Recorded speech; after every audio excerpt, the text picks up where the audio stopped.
आज की कहानी बहू का फर्ज। क्या बहू, आधा घंटा पहले बोला था चाय बनाने के लिए, अभी तक नहीं बनाया? तुम्हें पता है ना कि मुझे सुबह चाय चाहिए होता है। अमित, बेटा को भी दिया करो। सरला जी अपनी बहू रेनू से बोली। तुम भी ना लापरवाह होती जा रही हो। इतने साल हो गए इस घर में, अब तो ये छोटी छोटी बातें नहीं भूलनी चाहिए तुम्हें। माँ को क्या बनाकर दिया था कल, जो उनकी तबीयत बिगड़ गई? बुढ़ापा है उनका, थोड़ा डाइट का ध्यान रखा करो। अमित ने हमेशा की तरह माँ की तरफदारी करते हुए कहा, मेरी तबीयत ठीक नहीं है, मुझसे आज खड़ा भी नहीं हुआ जा रहा। जैसे तैसे नाश्ता बनाया, इसलिए ही शायद दिमाग से निकल गया चाय देना। माँ जी को अचार खाना मना है, लेकिन दिन के 3 बार खाती हैं तो तबीयत तो खराब रहेगी ही। उम्र के हिसाब से भी तो खाना पीना बनता है ना। फिर दिक्कत होती है तो वो भी मेरी गलती है। अब पहले जैसा शरीर नहीं है मेरा कि घर का भी करो अपना भी करो, थक जाती हूँ मैं भी। रेनू आजकल अपने मोनोपास की समस्या से, अपने शरीर में हो रहे बदलावों से परेशान थी, लेकिन घर की एकलौती बहू की जिम्मेदारियां और एक सास के आज्ञाकारी बेटे के आगे उसकी शारीरिक और मानसिक मनोभावों का अस्तित्व लगभग शून्य ही था। हद है, बहू ले आओगी 4 महीने बाद, और अब ससुर बनने की उम्र में किचन में चाय बनवाएंगे ये।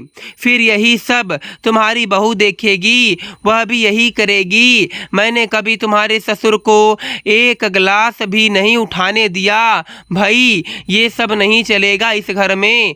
सरला जी अपने रुआब वाले अंदाज में बोली। जाओ रेनू, 1 कप चाय की तो बात है, बना दो। भले ही मेरे लिए मत बनाना, माँ तो अपनी बहू के हाथ का ही पिएगी। अमित हंसते हुए बोला, जब मैं एक के लिए बनाऊंगी तो दूसरे के लिए बनाने में दिक्कत थोड़ी ना है। बात तो मेरी तबीयत की है, कम से कम आप तो मेरी सुनो। आपको या माँ जी को नहीं पता क्या चल रहा है। रही बात इनके ससुर बनने की, तो मैं भी तो सास बनूंगी कि नहीं।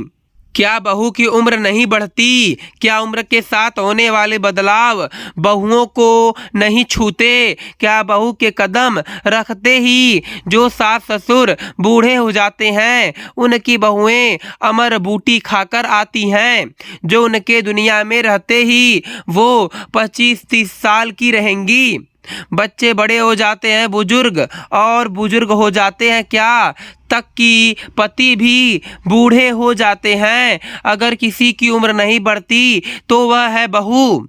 माँ जी, सास होने के नाते तो आप मेरी स्थिति समझ सकती हैं। रेनू ने अमित और माँ जी की बातों से झुंझलाहट प्रति उत्तर दिया। माँ जी रेनू के प्रति उत्तर को सुनकर कमरे से बाहर निकल गईं, चुपचाप।